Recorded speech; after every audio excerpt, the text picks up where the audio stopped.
Good morning, everybody. Thank you for joining this webinar on SolarPower Europe's Workstreams for 2023.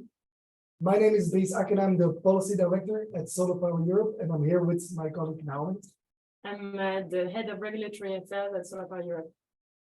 So we will be together for 1 hour, and if we go to the next slides, I will give you a sense of what we're going to do in the next hour. So we will start with some welcoming words from myself and Naomi, and then we will dive into the presentation of the new work streams, certainly focusing on the new ones. And then we will end with some times for questions and answers from you, from the audience.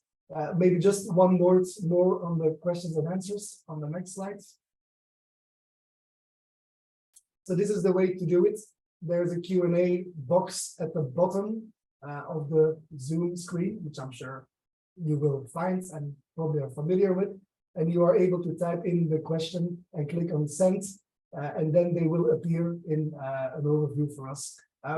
We will have to manage expectations to some extent, depending on how many questions we get. We will be try to pick up some of that during this session, but otherwise, please be confident that your questions are not lost. So we will, of course, take these, copy them in, and follow up after this webinar as well. Great. Let's move on to the welcoming words. So as I mentioned, I'm Dries, and here's Naomi. Let me just kind of give you a bit of a sense of why we are doing this. A couple of weeks ago, the SolarPower Europe board decided to review or to greenlight the review of the internal structures of our association. We did that because we feel we're somehow moving into a new phase. We hit a real milestone in May of this year with the Repower EU strategy and, of course, the solar strategy within that, where the Commission set in stone a new trajectory for our sector. To remind you, we're talking about 400 gigawatts in DC by 2025, 750 gigawatts by 2030. And within that, of course, a big segment for rooftop solar up to 60 gigawatts just by 2025. It also announced a solar PV industry alliance to reshore solar PV manufacturing to Europe of at least 30 gigawatts by 2025. So in that sense, we feel that the focus of our work is now moving and should be moving to the delivery of that, delivering both an enabling European framework, but also real implementation on the ground. We need to get ready for solar and bring everybody along. Getting ready for solar is also the theme of SolarPower Europe's 3-year strategy starting in 2023. And in light of that, we have worked to review the work streams to reflect that delivery challenge for the next years. This review of our internal structure, it's not a revolution. It's a simple evolution from the structure we had before. Overall, we actually reduced the amount of work streams. We're going from 12 work streams to 11. We also clarify the scope of the work streams to make sure that we cover the full value chain from manufacturing to project development, from project financing to recycling, and from utility scale PV to rooftop PV. And we also clarify the scope to make it clearer and easier for you to engage in our working group. If we go to the next slides, we wanted to remind you a bit about our political governance and how it works internally. So the core of our associations are our work streams. Each work stream is open to all of our members, whether you're a company, whether you're a national association, whether you're a research institute.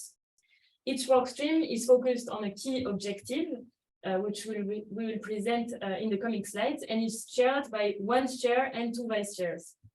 The work stream's agenda are determined with the chair and the vice chairs together with the members. If we go to the next slide, then it shows up, one back here. Indeed, the board. So this is the board of SolarPower Europe. It's the core body steering SolarPower Europe. It is elected by our General Assembly every year, and it represents the members of the association.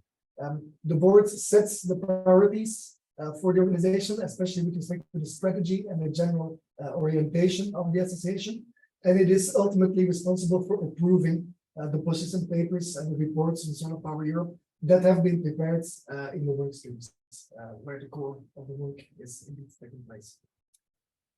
If we go to the next slide, this slide shows you that our advocacy work is also closely coordinated with two strategic committees, which advise and help the Secretariat prepare and implement the advocacy strategy. On the right-hand side, you will see the Advocacy Committee. It gathers our premium and sponsored members, and it monitors the advocacy work of our association. And it monitors also the development on key files, in particular at EU level, such as the Renewable Energy Directive, which is negotiated at the moment. The committee also advises on the advocacy strategy and the priorities that the association should engage on, such as, for example, the coalitions that we're part of. With the reviewed structure, we're lightening the advocacy committee and we're switching to monthly meeting in a hybrid format. So you would be welcome to join us in Brussels every month in our offices, or follow the meeting online. And the other one is indeed the National Associations Committee. The national associations are really at the core of SolarPower Europe. They are working every day on the ground with national ministries, with national stakeholders to accelerate solar PV. Therefore, the National Associations Committee is essential to us to exchange intelligence on national regulatory frameworks, raise challenges emerging at national level, and to advise us back on European level advocacy strategies. We cooperate closely with the national associations, and here too, given the importance that we want to give to them, we are moving to monthly meetings to strengthen and hope to strengthen the ties with the national associations even further in the next phase of SolarPower Europe's work. And in the next slide, you will see as well the strategy and advocacy webinars, which are webinars to keep all of our members up to date with the latest development on EU policy and also on our advocacy. And those webinars, as I mentioned, are open to all of our members and will happen at least 3 times a year. Voila. So far for the political governance. Let's now look at the actual work streams. Yeah. So that is the core of this conversation and this webinar. So let's run through that. As we have mentioned, the changes are rather minor. Most work streams do not change. And in addition, we're also rationalizing some of the work along logic scope. So basically what you can see here from this picture, it's moving from 12 work streams to 11 work streams. So let's start from the top left. Supply chain transparency. We are creating a supply chain transparency work stream. It used to be a task force before, but the scope, of course, remains the same. It will work at increasing transparency in the solar supply chain. And Alexia will present a little later in more detail what the work stream is about. Going to the right, the sustainability work stream becomes the product sustainability work stream because it focuses very clearly on ensuring that solar products, from modules to inverters to batteries, are sustainable. Yeah. So it will be working on coordinating SolarPower Europe's contribution to product sustainability initiatives like eco-design, energy labeling, battery regulation, talking about life cycle footprints, and end-of-life management. Moving one more to the right, we are looking at the industrial strategy workstream, which changes name, but it doesn't change scope. Yeah, it becomes the manufacturing workstream and will ensure strong focus on the supply chain to be redeveloped in Europe.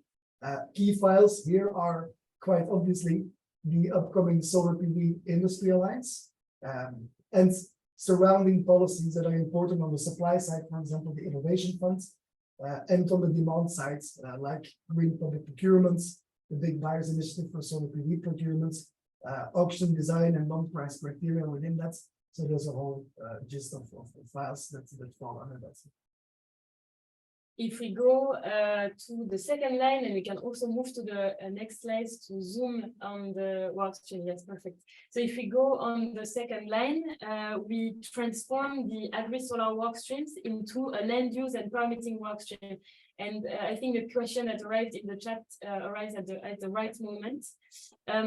These work streams will work at overcoming bottlenecks on the deployment of solar PV on land, in particular access to land and permitting procedures, but it will also promote innovative forms of solar PV deployment, such as agri-solar. So the agri-solar topic will still be at the core of this workstream, but also floating PV. It will be presented in greater details by the coordinators, Jonathan Bonadio and Lina Dubina. We also create a markets and investments work stream stemming from the task force that we had established before, and it will look at the regulatory frameworks that we need to ensure investments in solar projects, from PPAs to state aid. We'll present it in greater details with my colleague Jonathan. Indeed. And going further, the solar buildings workstream now becomes, as you see on the right there, the buildings and prosumer workstream. It will be reinforced to facilitate on-site solar PV developments and deployments. With the right frameworks for PV prosumers, we will have our colleague Jan Ozenberg tell you more about this in a second. And then if your eye follows downwards, you see the digitalization workstream. That does not change, and it will continue to work on the right frameworks for digital technologies and deployments in relation to solar in Europe. So now going to the third line on the grids and flexibility. Yeah, if you can go back to the next slide. Yes. So here you see that we have merged the grids work streams and the storage work streams into a new grids and flexibility work streams. So the idea for this work stream is to help prepare the large-scale integration of solar PV in grids, including by deploying new clean flexibility, in particular battery storage. I will tell you more a bit later. Then below, the renewable hydrogen work streams doesn't really change, but we renamed it into renewable hydrogen and electrification in order to sharpen the focus of the work stream. It will focus at ensuring the right regulatory frameworks to deploy renewable hydrogen. For example, through the Renewable Energy Directive, the Delegated Acts for Renewable Hydrogen, or the gas package. But it will also ensure that electrification is prioritized where efficient and possible, and that the right conditions allow for this electrification. And the workstream is coordinated by Arthur Demers. The life cycle quality workstream doesn't change. It keeps its focus on ensuring that project development corresponds to the best practices and the best standards of quality. It will develop industry-led best practice guidelines for quality assurance of solar assets, such as the OMM and the EPC best practice guidelines that you probably know very well. This year, it's working also on a digital platform, which will make all of these practices available online. Next year, potential topics include training standards, as well as best practice guidelines for decommissioning. If you want to get involved, you can get in touch with my colleague, Benjamin Clark. Finally, the emerging markets workstreams becomes the global markets workstreams. It will work as before at opening new markets for solar PV. Basically, in these work streams, we provide input to the European Commission on topics such as the International Energy Engagement Strategy, the support and financial instruments for project developers in emerging markets, as well as files related to international trades or the new EU export credits strategy.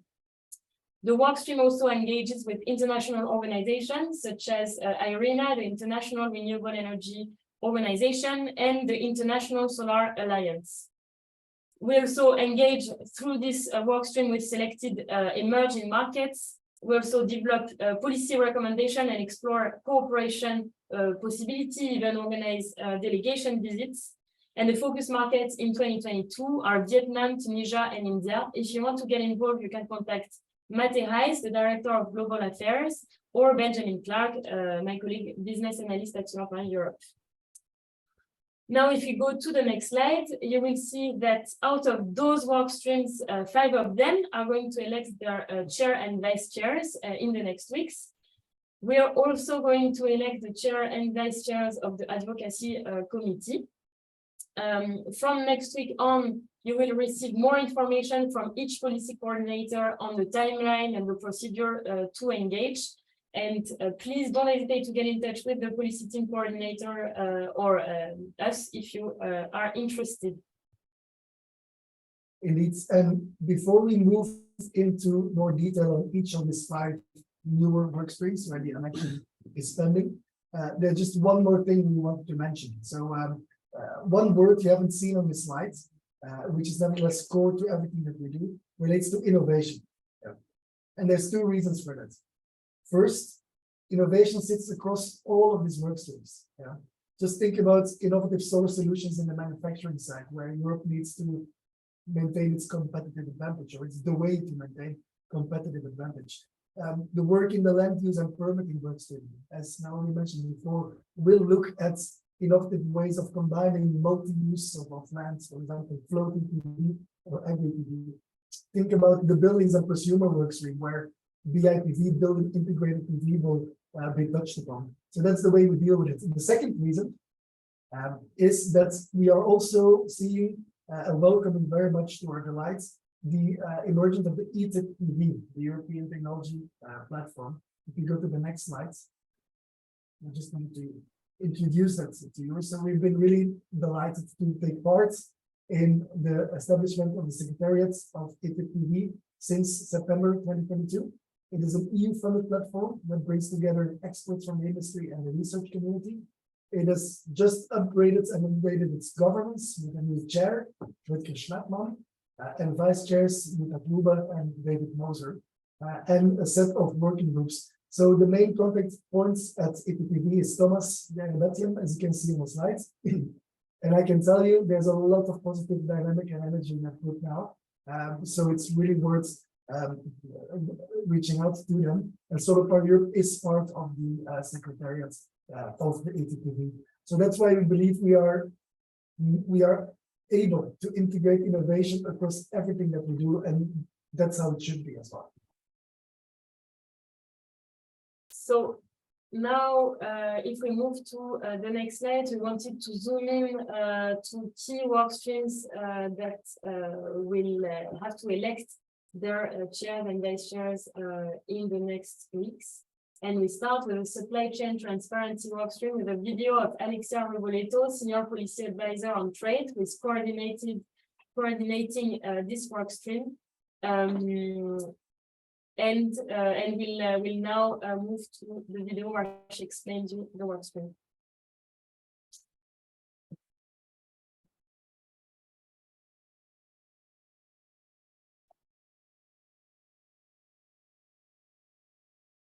Good morning, everyone. My name is Alexia Reboleto, and I'm the coordinator of the Supply Chain Transparency Workstream, which I'm proud to present today. Supply chain transparency and sustainability are gaining importance. They are the prerequisites to establishing sustainable and robust supply chains to enable the energy transition. The solar industry must respond to consumers' and regulators' demand for sustainable products and for transparency on materials and components origin. The solution the Supply Chain Transparency Workstream is developing is the Solar Stewardship Initiative, a solar-specific sustainability assurance program which combines supply chain integrity with enhanced ESG performance. The Supply Chain Transparency Workstream brings together the whole industry expertise to define a common approach to sustainability and supply chain transparency. Its main aim is to develop and oversee the full rollout of the Solar Stewardship Initiative. At the same time, the SCT Workstream will monitor and coordinate advocacy efforts on legislative proposals on responsible supply chains, such as the EU Corporate Sustainability Due Diligence Directive and the Forced Labor Product Ban.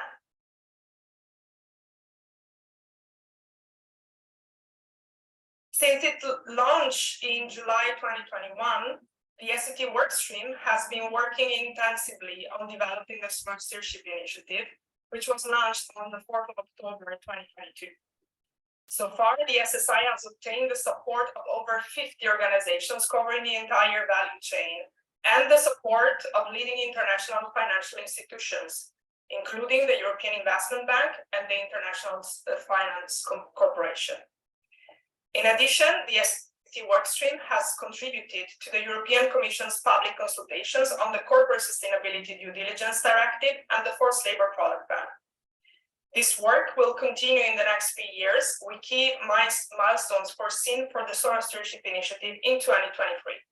To name a few, the public consultation on the code and the structuring of the initiative's governance system. Advocacy on EU Corporate Sustainability Due Diligence Directive and the Forced Labor Ban will continue until adoption and implementation of both legislative acts. What are the benefits of joining this workstream? First of all, the SSI is currently the only solution that brings together the whole solar industry in Europe to ensure the energy transition is just, inclusive, and respects human rights. Being a member of the SCT workstream amplifies and highlights its members' sustainability efforts. Third, the SSI has the potential to become the sustainability standard for the solar sector. Members of the SCT workstream can contribute to its development from a very early stage. And last but not least, the SCT workstream will help its members prepare for upcoming legislation on responsible supply chains. Let me conclude by saying two positions of chair and vice chair are currently open and up for election in November. Thank you for listening, and do not hesitate to ask any question and get in touch to join the Supply Chain Transparency Workstream.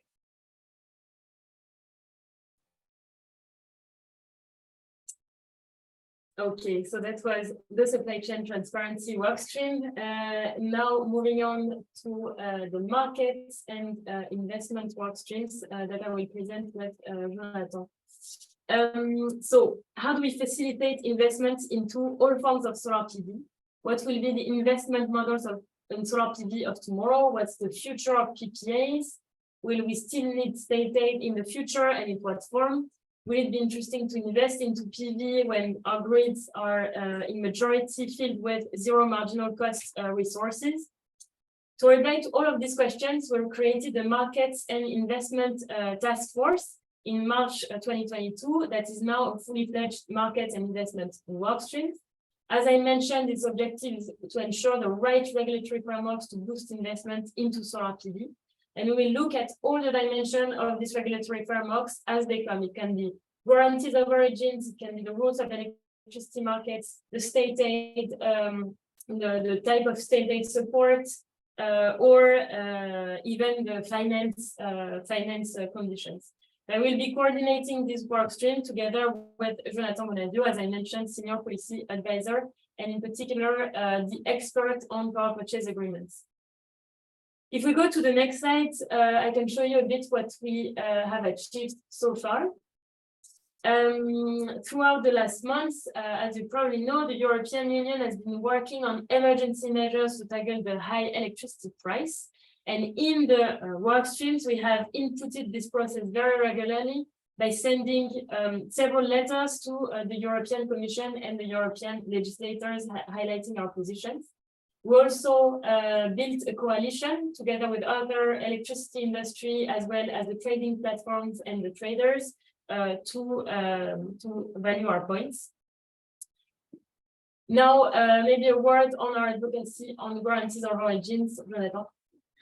So we developed indeed an advocacy on guarantees of origin together with the platform resource. So the resource platform is made out of Wind Europe, SolarPower Europe, WBCSD, and we are 100 in order to make sure that we have the right framework to enable for further PPAs.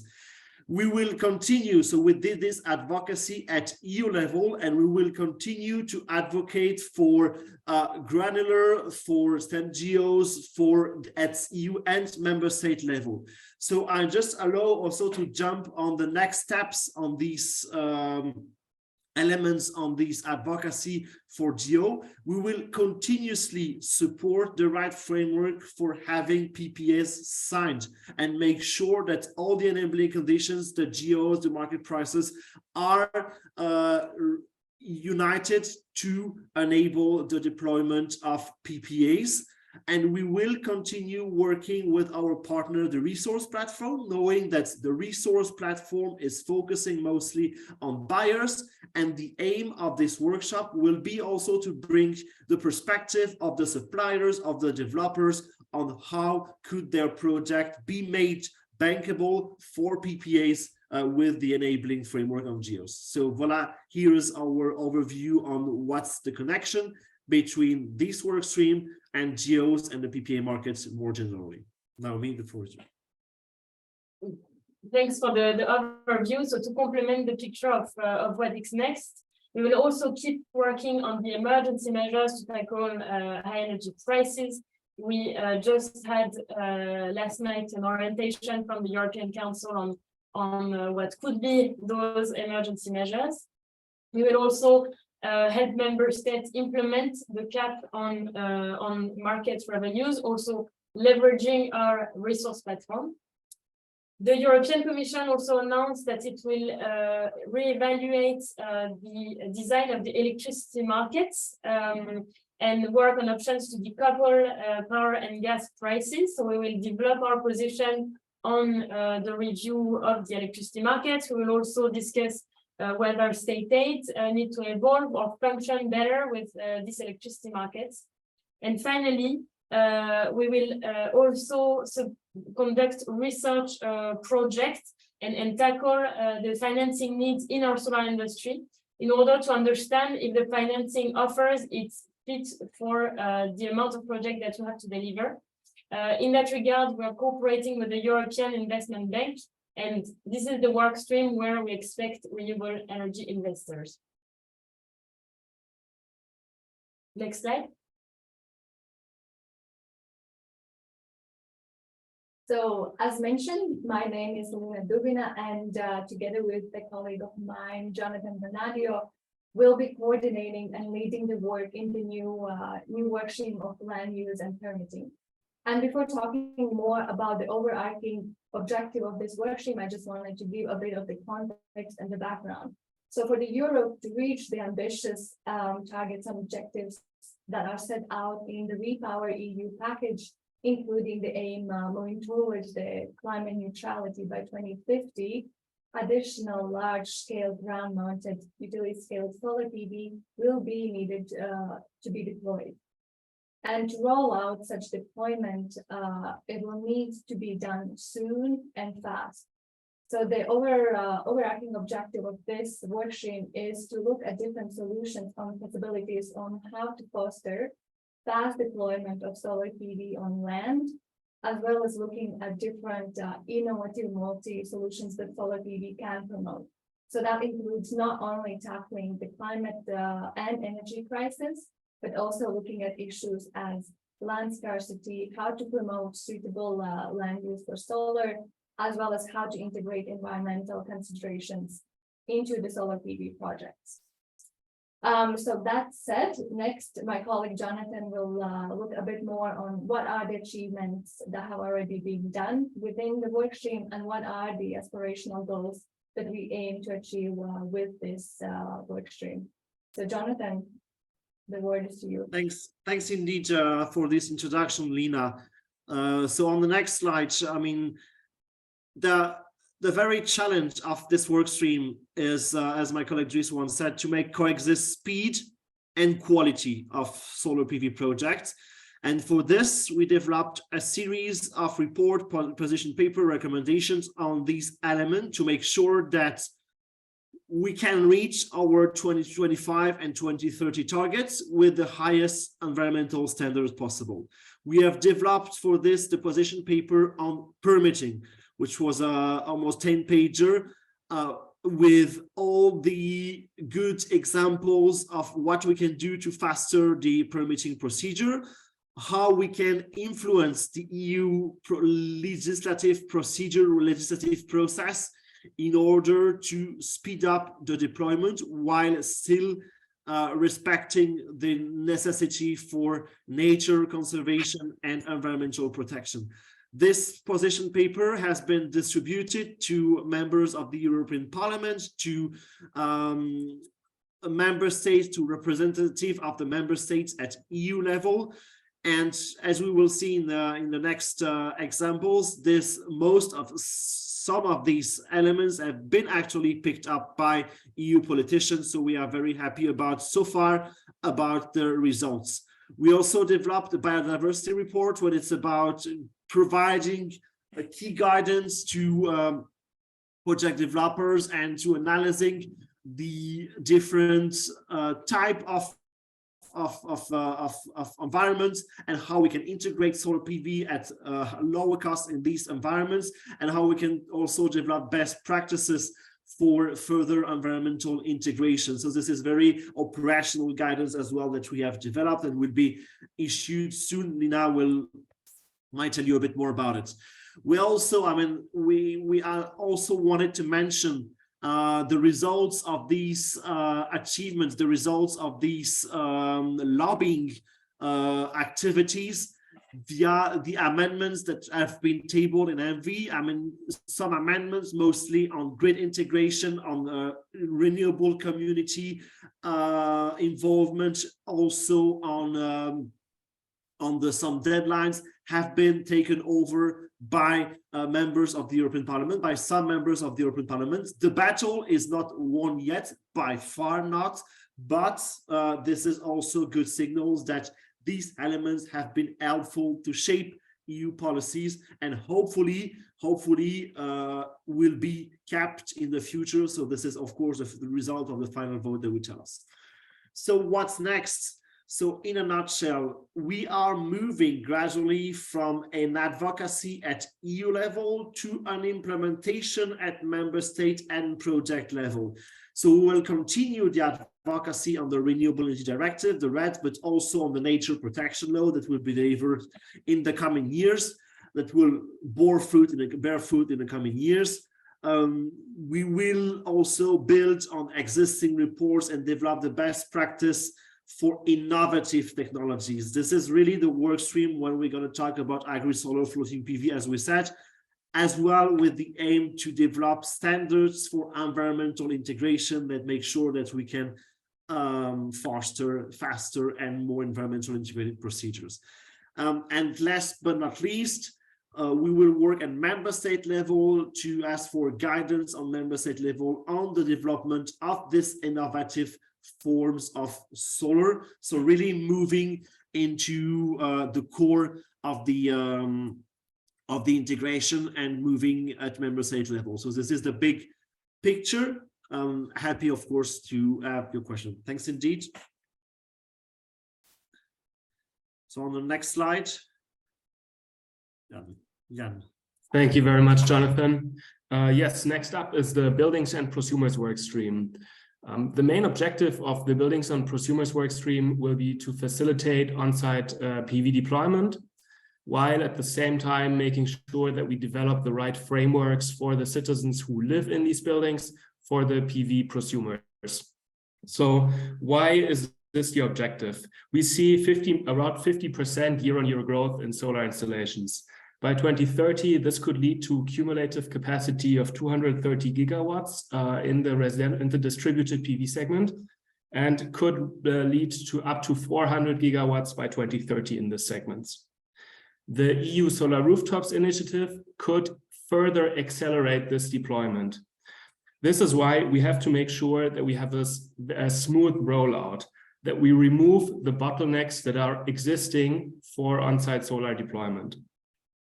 At the same time, we have to make sure that we use the synergies with parallel developments. These are the renovation wave, but also heat pump acceleration and increased uptake of electric vehicles. And last point, we have to make sure that the citizens who live in these buildings are happy with it. Most notably, that they profit economically from these solar installations. How are we going to do this? This workstream will meet monthly to discuss reports and our advocacy on these topics. Could you move to the next slide, please? What did we achieve in the past? In the past, there was a Solar Skins report on BIPV, in which we published recommendations to increase awareness for building integrated PV as well as new financing models for BIPV. Second thing is that we build a position on the Energy Performance of Buildings Directive, not only looking at the solar mandate, but also looking at provisions for zero emissions buildings and minimum energy performance standards for buildings to make sure that solar technology is integrated in these provisions. There, we also went into details to remove bottlenecks for solar deployment. What is next? In the next year and the following years after, the first priority will be that we have an ambitious solar mandate in European law. That the solar mandate currently discussed in the EPBD really enters and is applicable to all European member states. Until 2025, we will then have to make sure that this solar mandate is properly implemented in the national legislations. This means removing bottlenecks such as grid congestion, removing bottlenecks to installers, so making sure that we have enough installers with the right skills to deploy solar, but also accelerating permitting procedures for distributed solar. Second priority is we want to provide guidance to national and EU policymakers on the economics of distributed solar. So here we will look at different self-consumption regimes, so individual self-consumption, but also collective self-consumption, and also grid feed-in, the transition from net metering to increasingly feed-in tariffs in countries where it's not already happening, already implemented.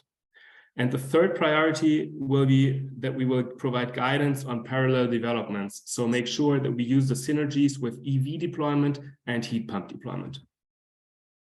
That's it from my side. There are 3 positions as chairs open in this workstream. So please consider handing in your application or your interest to chair this workstream to be part of the elections.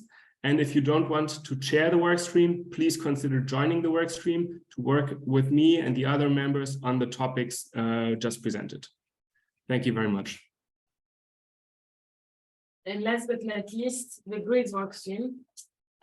Increasingly, when we ask to our members what is the main bottlenecks to deploy solar, the answer is the grid. We have seen in several countries, in particular in the Netherlands or in Denmark, issues for solar project developers to obtain a grid connection. And the next questions are, but can we really facilitate the grid connection of PV, or what do we need to do to facilitate access to grid connection, especially in times of crisis? What are the technical solutions and the technologies that we need to operate systems with more renewables? And is it really doable to operate a grid with 100% renewables? To answer these questions, we needed a sizable workstream. And so that's why we decided to merge the grids and the storage workstreams into a new grids and flexibility workstream that will look at all the regulatory frameworks and technologies we need in the system to integrate solar PV large scale into the grid. The workstream will be coordinated by our senior grid expert who will join the team very soon. And in the meantime, you can reach out to me for information on the workstreams, as well as my colleagues Raffaele Rossi and Jan Ozenberg, who are also working on some files, respectively storage and the network code on demand side response. So if we go to the next slide, I will say a word about what we've achieved so far. This year in March, we published our first policy paper on grid planning and grid connection practices. The paper provided an overview of the challenges linked to grid integrations for solar developers across Europe by benchmarking the situation against a number of points in the European law. And the report also provided recommendations for implementations on the key articles of the clean energy package, namely on grid planning and grid connection. The workstream also continuously inputted on the files related to energy storage and grids. We replied in particular to public consultations on the review of the network code on demand side response and requirements for generators. So network codes that decide on the rules that technologies must follow to connect to the system. We also inputted the preparation of a network code on demand side response, which aims at providing a harmonized framework for local flexibility markets used for congestion management. So we replied as well to a public consultation, and we were represented in the drafting, in the preparatory team on this network code. Finally, we also have a regular dialogue with grid operators because SolarPower Europe is one of the 2 renewable associations present in the European Stakeholders Committee of ENSOE, the Association of European Regulators. It's a committee that meets quarterly to evaluate the progress in implementing the network codes and the need to update them. So what is next? First, we will keep working on facilitating the deployment of clean flexibility and in particular battery storage. We will advocate for a storage strategy as the European Commission is finalizing the work on a staff working document on storage. And we are also finalizing the work on a white paper on energy storage, which outlines our regulatory recommendations to facilitate the deployment of storage in the grid. We will also continue inputting the preparation of the network code on demand side flexibility, as well as the network codes that I mentioned, which are crucial for the industry. We will also engage increasingly with grid operators, in particular at the distribution level, to prepare to deliver the objectives of the solar strategy and the REPowerEU plan. And in that regard, we'll look again at grid planning practices, grid connection procedures, grid operation practices. We also want to look at grid tariffs methodologies and evaluate their adequacy to the green transition. And finally, we will develop the association's approach on the advanced capabilities of solar, and in particular, solar inverters, and we're already leading an expert group within ENSOE on this very topic. And in the future, we will probably look at other topics such as hybrid renewable projects. That's it for the overview of these workstreams. Excellent. Thank you so much, Naomi and colleagues. So let's get back to reminding you that you are indeed free and invited to ask us questions. I've seen some of them already in the chat and being answered, because I think most of them were relatively straightforward to answer. There's one open question around best practice guidelines, but there too, I have a feeling that the answer to that question is yes. Yes. So 100% quite correct, Joachim. So you can consider that one confirmed affirmatively. So please, this is now your time. If you feel you have more questions, to type them in. Maybe just to go to the next slide in the meantime, which is also like what's next. So you've heard from us, a dense presentation. So there's a question. So do you want to get involved in some of our work streams or in the advocacy committee? Or are you interested to become a chair or a vice chair of one of the work streams that we then presented to you in a bit more detail, because that's where the positions are open. And if you are interested in one of these points, then you have to get in touch with Manuel Poli. He's our business development manager. He's even better in reality than the photo suggests. So I would warmly recommend you get in touch. So that's in terms of next steps. We should maybe mention a date as well. Yes, so the procedure for the elections will be announced next week, but we will welcome applications until the 9th of November.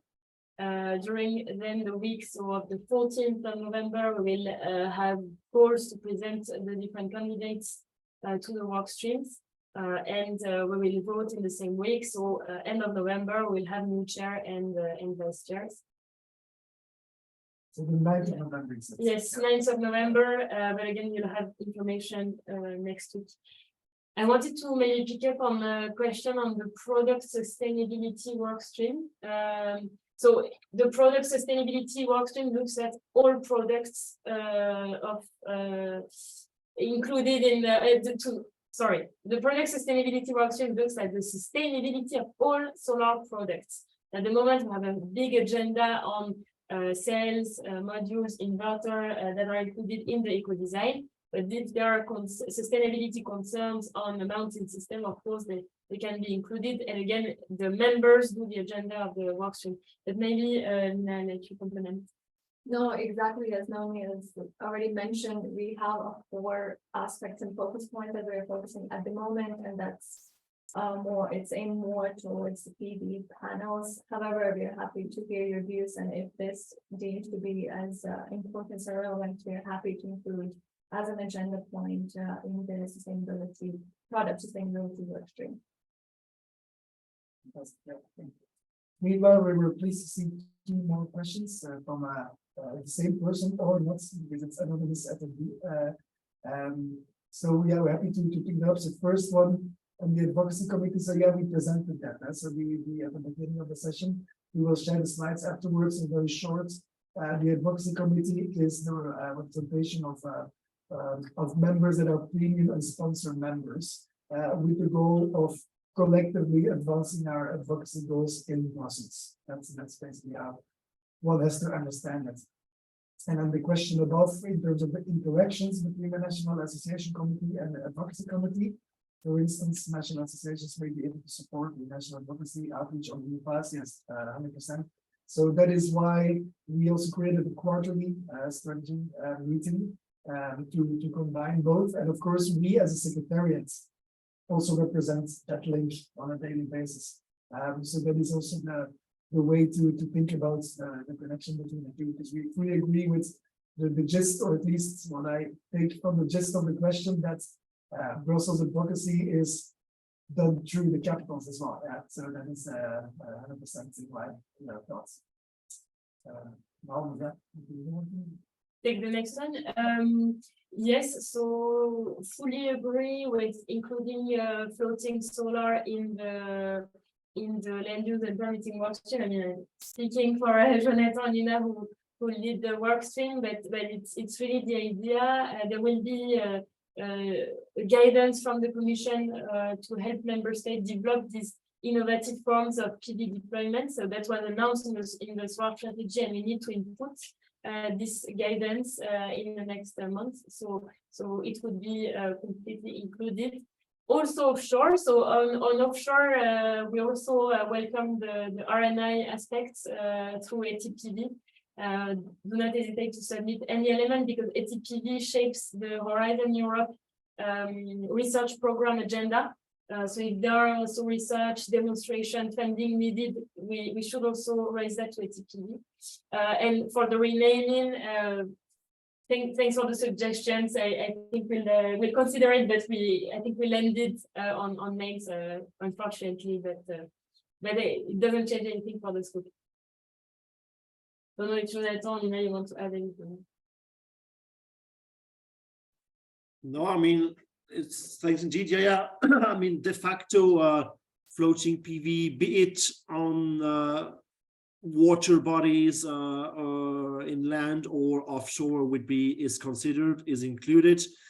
On the name, we no pun intended, we landed on this name already a couple of time ago, because this is the generic wording that is used for all the potential planning and permitting, and therefore we would like to stay on these wordings still, but this is duly noted about the integration. This for sure that we will reflect it, and it's going to be one of our future major topics. Absolutely, yeah. Yeah, we're taking some time to go to the questions. I think that's a big part of that, just to bring everybody along to what we're doing. So we're literally going reading about it. So joining the Workstream or advocacy committee is open to individual organizations. Yeah, question from Ahmed Abbas. So if you're a member of SolarPower Europe, you can join any Workstream at any time. Yeah, so of course, as an organization, yeah, so you have to be a member of SolarPower Europe. The advocacy committee is slightly different in that sense that this is reserved for premium and sponsored members only. So not long below. That's yeah. We want to be clear on that. Maybe the question on substructures and mounting systems. So I understand that the question is if we want to work on where materials are coming from and where they are used, which committee should you join? It's a good question. So I think the manufacturing work stream is working on really developing the supply chain in Europe, and as part of this, of course, we look at it's not only stopping at the module or the inverter. There is also all the materials that we build, and I think the manufacturing work stream, yeah. I mean, maybe just to make a concrete example, there's now the critical raw materials open consultation ongoing, and SolarPower will be responding to that through the Workstream on manufacturing. So it's not directly related to the question, but just to kind of give you the idea, anything to do with supply chain, including materials, it's covered in that Workstream. That's what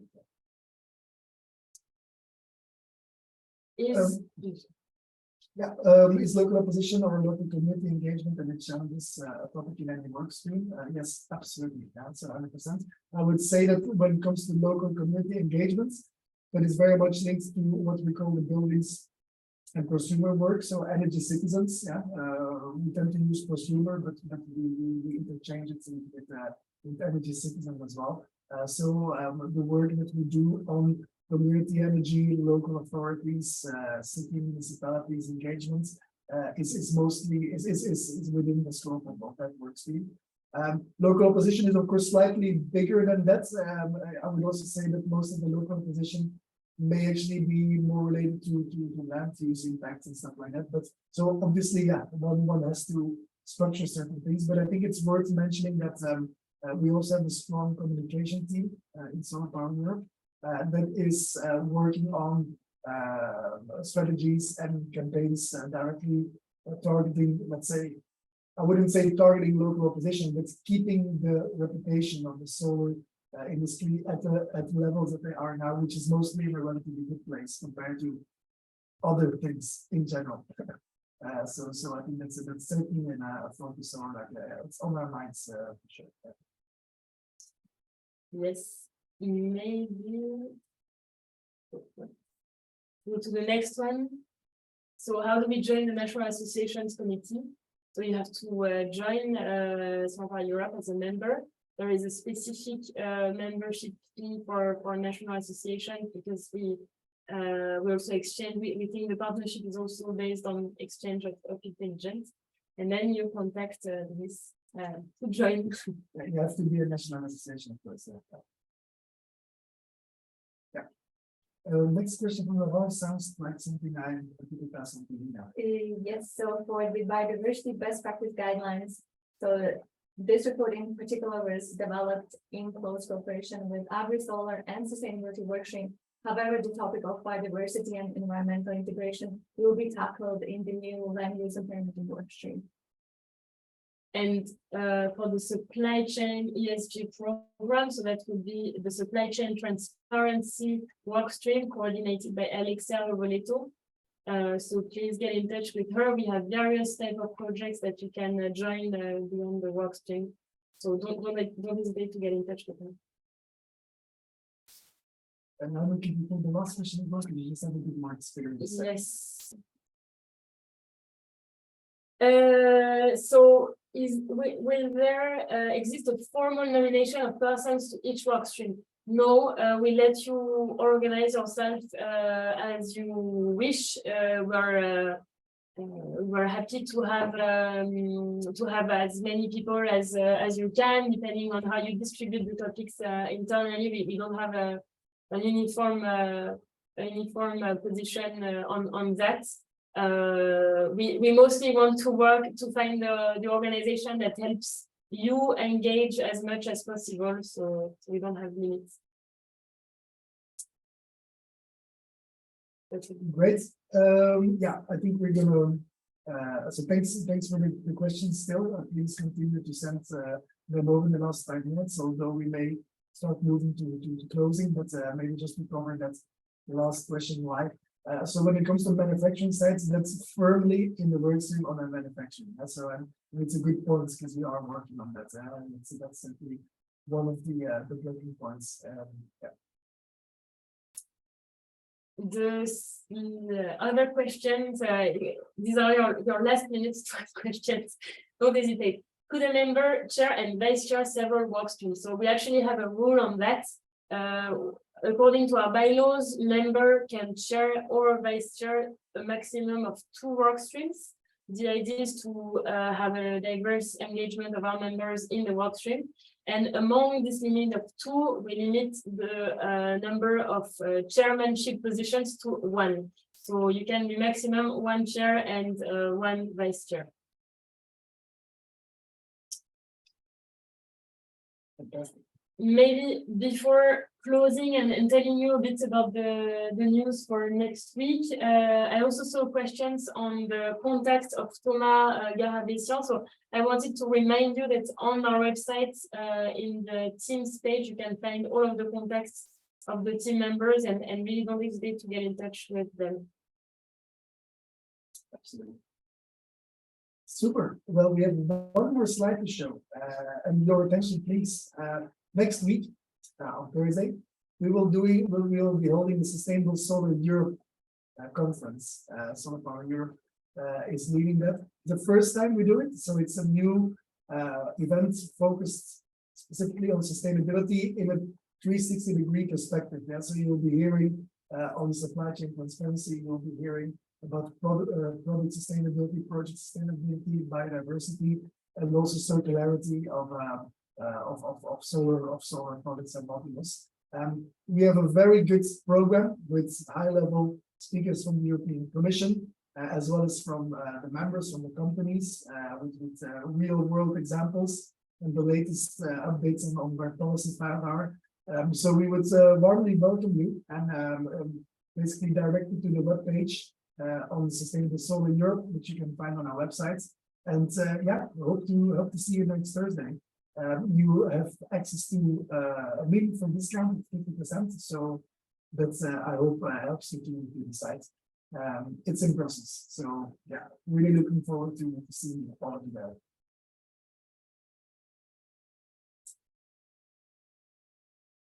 We're going to close the webinar now, but we of course take still questions. And as we mentioned before, this was an opportunity for first questions, but there's ample room for further clarifications in the next days through Manuele or any of the persons that you heard about directly.